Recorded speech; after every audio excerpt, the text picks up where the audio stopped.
August నెల pension పంపిణీ ప్రారంభం. సో రాష్ట్రంలో ఆగస్టు నెలకు సంబంధించి పెన్షన్ పంపిణీ అయితే ప్రారంభం అయితే అవుతూ ఉందన్నమాట.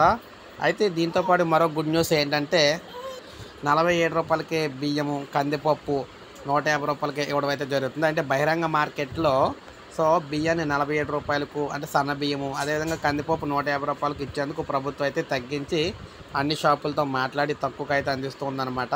సాధారణంగా రేషన్ పంపిణీ మామూలుగానే ఉంటుంది. అయితే సామాన్యులు అవి కాకుండా బయట కొనుక్కునే వారికి అనమాట ఇవి. మనకి ప్రస్తుతం మార్కెట్లో అన్ని రకాల ధరలు మండిపోతూ ఉన్నాయి. నిత్యావసర వస్తువుల ధరలు పెరగడంతో సామాన్యులు సైతం ఇబ్బంది పడుతూ ఉన్నారు.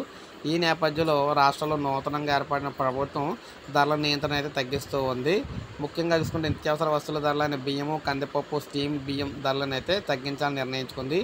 ఈ మేరకు వారు షాపు యజమానులతో మాట్లాడి ప్రభుత్వం అయితే రూ. 160గా ఉండగా కందిపప్పును దాన్ని రూ. 10 తగ్గించి రూ. 150కి ఇప్పిస్తున్నారు. దీంతో ప్రస్తుతం కిలో కందిపప్పు 150కి వస్తుంది. అలాగే బియ్యము రూ. 47కి అందించేలా చేస్తున్నారు. రైతు బజార్లో ప్రత్యేక కౌంటర్లు కూడా ఏర్పాటు చేయడం అయితే జరిగిందనమాట.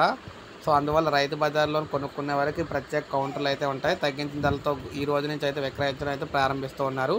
కొనుక్కోండి. అదేవిధంగా ముఖ్యంగా చూసుకున్నట్లయితే రేషన్ పంపిణీ ఈ రోజుతో ప్రారంభమైతే అయింది. సాధారణంగా బియ్యం, కందిపప్పు అక్కడ ఇస్తారు. సబ్సిడీ మీద కందిపప్పు అక్కడ ఇవ్వడం జరుగుతుంది రూ. 67కు. సో ఇది మనకి లేటెస్ట్ అప్డేట్. ఒక లైక్ చేయండి, సబ్స్క్రైబ్ చేసుకోవాలి. మన ఛానల్ సబ్స్క్రైబ్ చేసుకోండి.